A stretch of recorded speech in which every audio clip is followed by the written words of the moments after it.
ఎవడిచ్చిండు భూదాన భూముల్లో పర్మిషన్ ఇచ్చిన లంజా కొడుకుని ఎవరు ఇచ్చిండ్రో చెప్పండి.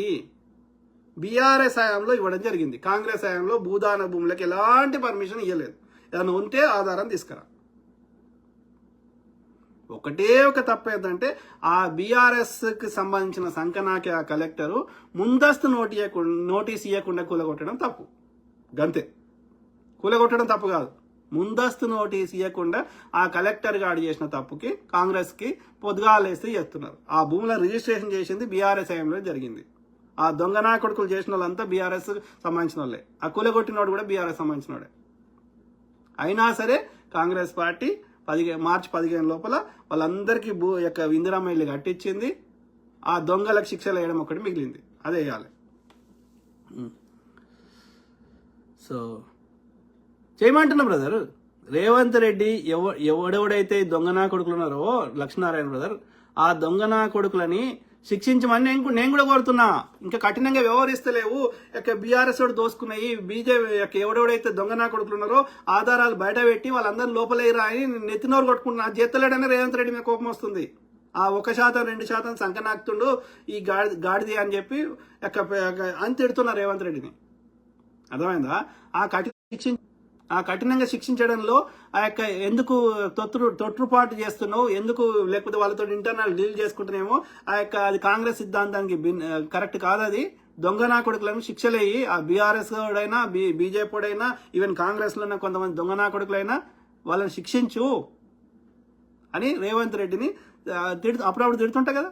నేను కాంగ్రెస్ పార్టీని కాంగ్రెస్ ఐడియాలజీని సపోర్ట్ చేస్తా. బీజేపీ బీఆర్ఎస్ కన్నా నయం కాబట్టి ఇక వాళ్ళు వస్తే మొత్తం గుళ్ళో ఉన్న లింగాన్ని 3 తరాలు 10 తరాలు సంపద దోసుకుంటారు కాబట్టి వీడుంటే కనీసం ఎంతో కొంత మంచి జరుగుతుందని సపోర్ట్ చేస్తున్నా.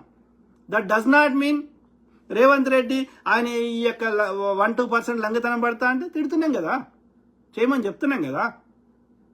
గడికోసారి ఫోన్ ట్యాపింగ్ ఓసారి లెక్క అయిపోతుంది కదా, అది ఖతం చేసేసేయి. శిక్షలు వరదపు లోపల అయిపోయింది కదా.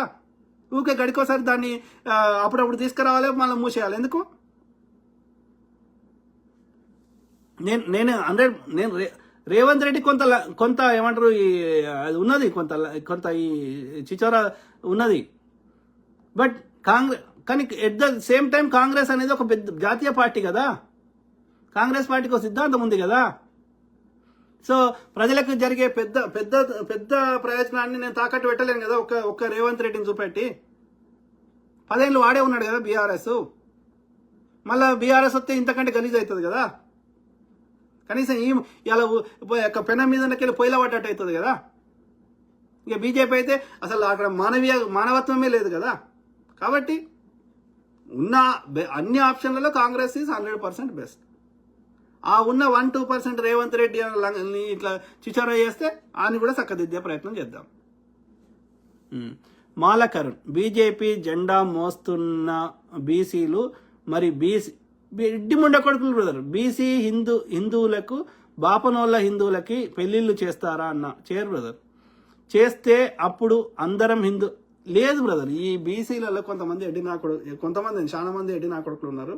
వాళ్ళు మేలుకోవాలి. ఈ బాపనానికి సంకనాకుడు బంద్ చేయాలి. తెలుస్తలేదు ఎడ్డిపోట కొడుకులకి. ఓకే, వీళ్ళు ఎందుకు సంకలు గుద్దుకుంటారంటే దళితులు లెక్క మాకు ఊరు దూరం పెట్టలేదు అని చెప్పి సంతోషపడతారు గంతే. ఎడ్డిమూడ కొడుకులు ఆత్మగౌరవం లేదు గంతే, ఇంకేం చేయలేము దానికి. నిజాన్ని అందుకే మార్పు వస్తలేదు కదా. బీసీలు గట్లనే ఉన్నారు. బాపనాని సంకనాకుడు తప్ప ఏమన్నా ఉన్నది అవ్వలేదు.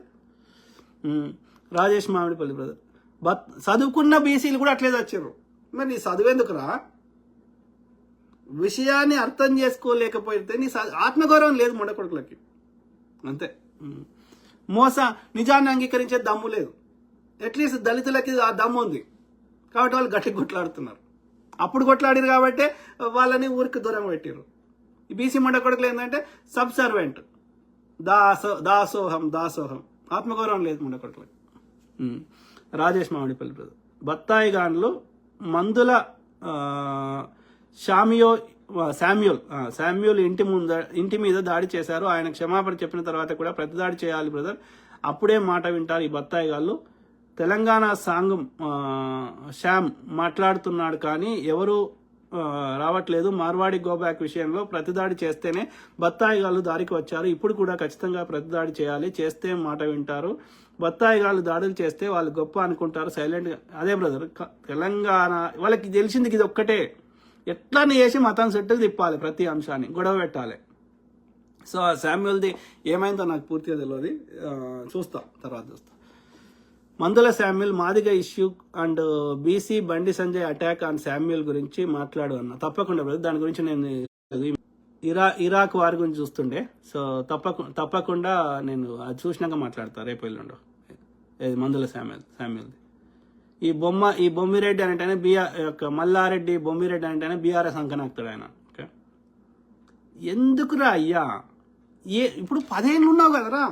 ఇప్పుడు తెలంగాణ ఇస్తే కాంగ్రెస్ను విలీనం చేస్తా అన్నోడివి ఎందుకు మాట మార్చినావు? తెలంగాణ కోసమే కొట్లాడినోడివి మరి ఎందుకు ఉద్యమ పార్టీకి ఉండకుండా రాజకీయ పార్టీ ఎందుకైనావు? తెలంగాణ కోసమే అన్నప్పుడు తెలంగాణ వద్దన్న రాజశేఖర రెడ్డితో ఎందుకు పొత్తు పెట్టుకున్నావు? తెలంగాణ వద్దన్న టీడీపీ చంద్రబాబు నాయుడుతో ఎందుకు పొత్తు పెట్టుకున్నావు? తెలంగాణకి పూర్తిగా బద్ద వ్యతిరేకమయ్యి ముల్కీ నిబంధనలు ఎత్తేసి తెలంగాణ భాషని సంస్కృతిని ఎడ్డి చేసి తెలంగాణ వ్యాపార సంకనాకిచ్చినటువంటి ఆంధ్రోని పార్టీలో 30 ఏళ్ళు ఎందుకున్నావు? నీ కొడుకు పేరు, నీ యొక్క ఆంధ్ర నాయకుడి అయినటువంటి ఎన్టీ రామారావు పేరు తారక రామారావు అని నీ కొడుకు ఎందుకు పెట్టినావు? చంద్రబాబు నాయుడు నీకు మంత్రి పదవి ఇస్తే నువ్వు తెలంగాణ ఉద్యమం చేసినావువా? నీకంటే ముందే తెలంగాణ ఉద్యమం చేసిన వాళ్ళు ఎంతమంది? బెల్లి లలితక్క జై తెలంగాణ అంటే సంపించినోడు ఓడు. మరి అట్లాంటి పార్టీలో పోయి ఆ చంద్రబాబు నాయుడు అంత గొప్పవాడు నాయకుడు వెళ్ళాడని చెప్పినోడు ఓడు. నీకు సిద్ధాంతం లేదు, తలకాయ లేదు, ఒక ఎథిక్స్ మోరల్స్ లేవు, ఏమీ లేదు. ఒక రాజకీయ నిరుద్యోగివి. ఓకే, ఊరు భాష మాట్లాడి 10 ఏళ్ళు దోసుకున్నది చాలదని ఇవాళ మళ్ళీ వచ్చి నీతులు చెప్తా అంటే ఎవడింటాడు? ఎందుకు వింటారు? నువ్వు 10 ఏళ్ళ మనం ఆ బతుకులు మార్చి ఉంటే నువ్వు దిగిపోకనే పోతుంటివి, అవునా కదా? నువ్వు కాంగ్రెస్ పార్టీ భూములు వంచి పెడితే నువ్వు భూములు తెంక తిన్నావు. కాంగ్రెస్ వంచి పెట్టిన భూములన్నీ నువ్వు గుంజుకున్నావు. నువ్వు సెక్రటరీ రానవి ఆ యొక్క కరోనా సమయంలో ఆగమేఘాలను సెక్రటరీ ఎందుకు కట్టినవురా? అంటే ఆ సెక్రటేరియట్లో ఉన్నటువంటి భూములకు సంబంధించిన దస్తావేజులు మాయం చేయాలి. దొంగ నా కొడుకులు ఇలా నీతులు చెప్తా అంటే ఎవడింటాడు? ఎందుకు ఇంటాడు? అంత ఎడ్డోళ్ళు ఎవరున్నారు? కరీముల్లా షేక్ అన్న చాలా బాగా చెప్పినావు. Thank you to all my brothers, sisters, friends, everyone. Okay, so అంటే బేసికల్గా ఏమర్థమవుతుంది, మనం మంచిగా చేయము, శేషటోళ్ళని చేయనియము. అంటే తెలంగాణ ప్రజలు, మెజారిటీ ప్రజలు, బీసీ, ఎస్సీ, ఎస్టీలు ఇట్లనే సావాలి, అనాదిగా సస్తనే ఉండాలి. వీళ్ళు వాళ్ళ శవాల మీద పునాదులు వేసుకొని రాజభవనాలు కట్టుకొని రాజ్యం వెళ్తామంటే చైతన్యం చేస్తాము, ప్రజల తరఫున వాయిస్ ఇస్తాము. అందరూ సమానంగా బతకాల్సిన అవసరం ఉంది. ఒక అంబేద్కర్ గారి ఆశయము, ఒక పూలే దంపతుల ఆశయము, ఓకే, ఒక బుద్ధ భగవాన్ ఆశయము, ప్రకృతి ఆ యొక్క ధర్మం ప్రకారం అన్ని రిసోర్సెస్ అందరికి అందాలి. అందరికి గిచ్చినా నొప్పి అవుతుంది. అందరి లోపల అదే ప్రాణం ఉంది కాబట్టి అన్ని రిసోర్సెస్ అందరికి అందాలి. అందరూ ఆత్మగౌరవంగా బతికేటట్టుగా చేయడానికి నా వంతుగా ఫస్ట్ విషయ పరిజ్ఞానం చేస్తాం. ఎందుకంటే ఆ విషయం అర్థమైతే నేను ఒక్కని కొట్లాడే శక్తి లేకపోవచ్చు, కానీ అందరం కలిసి కొట్లాడగలుగుతాం. రెండోది మీ తరఫున మీకు ఇబ్బంది పెట్టే అవకాశం ఉంటుంది కాబట్టి నేను వాయిస్ ఇస్తా, ఆ యొక్క ఏది ప్రజలకు తెలిసేటట్టు చేస్తా, లేకపోతే మీ తరఫున మాట్లాడతా.